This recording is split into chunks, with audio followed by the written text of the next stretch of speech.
Welcome to the Red Stories. Subscribe, like, I think it's not difficult for you. Thank you. Recently, I discovered that my wife of 6 years was cheating on me when I stumbled across her second phone. Now she is begging me to take her back, desperately trying to win me over after realizing that none of her affair partners can support her lifestyle. Some time ago, we switched internet providers, and our new modem came with an app to manage the network and connected devices. It was unbelievable how many devices were connected to our Wi-Fi. One night, I was playing around with the app and noticed an Android device/phone. Both my wife and I use Apple devices. At first, I thought someone had guessed our Wi-Fi password, so I changed it. But a few days later, the Android phone reappeared. One day, I was working from home and noticed that the Android device disappeared when my wife Cindy left for work, but it reappeared when she returned that evening. I finally got a chance to check her car and later her purse, but that night, while she was in the shower, I came up empty-handed. I rummaged through her gym bag and finally found the phone hidden in her briefcase. I didn't have time to go through it, so I put it back. The next time she went to the gym, I went to look through the phone, but it was gone again. The following night, I found it once more in her briefcase. This time, I took it and tried to unlock it, but none of her old passwords worked. I decided to take the phone to a repair shop down the street to see if they could unlock it. I had to confess to the tech the real reason for wanting to access the phone, as I'm a terrible liar, and he felt sorry for me. An hour later, he called and said he was finished. He backed everything up to a thumb drive for me. When I got home, I looked at all the pictures and texts between her and two different guys over the last 9 months, including graphic discussions about their hookups. 6 years of marriage, up in smoke. I thought I was having a heart attack. I couldn't breathe and just sat there staring at the screen. After an hour, I felt better and figured it was just a panic attack. When Cindy got home, she seemed anxious, wandering around the house, obviously looking for her phone. I asked if she was okay, and she said she had lost some papers from work and needed to find them. I offered to help, but she said she would manage. In the kitchen, I pulled out the burner phone and asked if this was what she was looking for. The look on her face, deer in the headlights, panic rising. I said there could only be one reason why she would have a second phone in her briefcase, and I asked if she was cheating on me. She denied it. I said fine, then give me the password so I could see for myself what was on it. She tried to turn the situation around, accusing me of invading her privacy. I handed her back the phone and said her reaction confirmed my suspicions. I sat on the sofa and started to cry a little. When she saw the tears, she softened and said it was only once, and that she felt guilty and had cut things off. I opened the file on my tablet, handed it to her and asked, "Only once?" She kept apologizing, saying it wasn't my fault and that she wanted to stay together. I told her I needed space to think and that we needed to separate while I figured out how to move forward. She disagreed and said we needed to talk it out. So I started asking questions. Were they married co-workers? How did they meet? Where did they hook up? What kind of intimate things did they do together that she hadn't done with me? Were they bigger than me? Did she use protection? Finally, she had enough and said she couldn't do it anymore. She asked how long I had known, and I said I had found the phone a week ago, but didn't look at what was on it until today. I told her I was still in shock and needed time to process everything.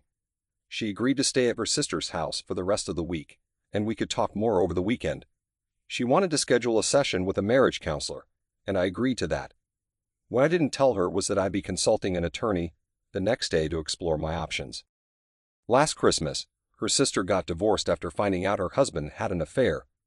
There were many family discussions at her parents' house about cheating and how low her ex-brother-in-law was for betraying his wife. I can't imagine what was going through Cindy's mind as she sat there, equally guilty. The thought of leaving her kills me, but I don't think I could ever forgive her or trust her again. We have been talking about kids, but now I'm glad we waited. New info, my to-do list. 1. Attorney. I showed my text collection to my attorney, and he's proceeding with the filings. He gave me a worksheet of things I need to do in the meantime. 2. Doctor. All tests came back negative. 3. First affair partner's wife. I met with her this afternoon and gave her hard copies and a thumb drive of the pictures and texts they had exchanged. She's not going to confront him until he gets served. 4. Cindy's sister. Not the one she's staying with, but the one who just got divorced due to her husband's infidelity. I met with her tonight and showed her some of the most damning texts. She was angry and also a little sad. She apologized to me and said she had no idea what her sister had been up to. If she had known, she would have told me. I'm sure I'll hear from Cindy when she comes to the house tomorrow to get some of her things. She'll probably want to sit down and talk about how we're going to move forward. This might be my last entry here on this thread, but I may post a separate update later if needed. Update. I found a burner phone in my wife's briefcase. I got a phone tech to hack into it and found that over the last 9 months, she had 2 affairs. When I confronted her with the phone, she denied it, then admitted to it being only once until I showed her the texts and photos they exchanged. I told her I needed space to process everything, and she has been staying at her sister's house for the week. She wants to reconcile and go to couples therapy.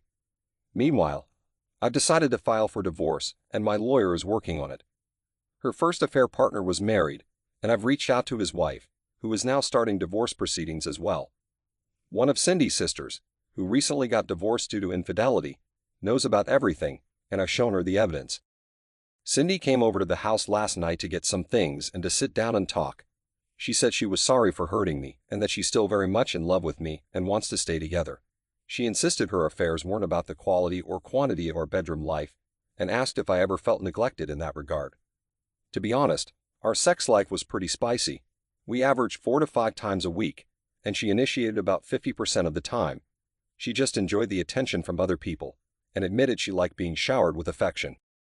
She's willing to go to therapy to figure out why she desires this kind of attention and to help her become a better partner for me. She also said she would understand if I wanted a pass to date other women, or if we could explore an open marriage together. I told her that's not something I'd ever be interested in. She said she missed me and asked if I was ready for her to come home, even if it meant sleeping in the spare bedroom for now. I told her it still felt too soon, and that more time would be better. I didn't tell her I'd filed for divorce, but she should be served sometime next week according to my lawyer. We had a session scheduled for Wednesday for couples counseling, but I'll have to cancel that. Besides the betrayal, our views on the relationship are miles apart, making reconciliation impossible. Cindy was a little upset when her sister confronted her about the affairs, but she figured it was coming. I guess her whole family knows at this point, and her parents are also upset with her. Some of our mutual friends came by this morning to check on me. They initially encouraged me to give Cindy another chance and work things out, but after I brought them up to speed and showed them the phone and its contents, they were embarrassed. It seems they had been misinformed. Update 2. I had a bit of fun today. After work, I stopped at a downtown restaurant and had a drink at the bar. It was before the dinner rush and pretty slow, so I had a long chat with the bartender. I told him I had recently found out my wife had been cheating with 2 different men for the last year. I explained that one of her affair partners was married and that I had met with his wife and given her copies of all the evidence. She suspected he had been unfaithful, but never had proof. Now she's going to use the evidence to take him to the cleaners, but she won't confront him until he gets served. The bartender asked about the second guy, and I said he was single, so I hadn't decided what to do about him yet. But I'm a big believer in karma and don't mind helping it along when necessary. He laughed, saying that was a good one. I finished my drink and handed him my credit card to close the tab. He took it, smiled, and said, "No charge." SUVS Garibi, thank you, Tia and Q.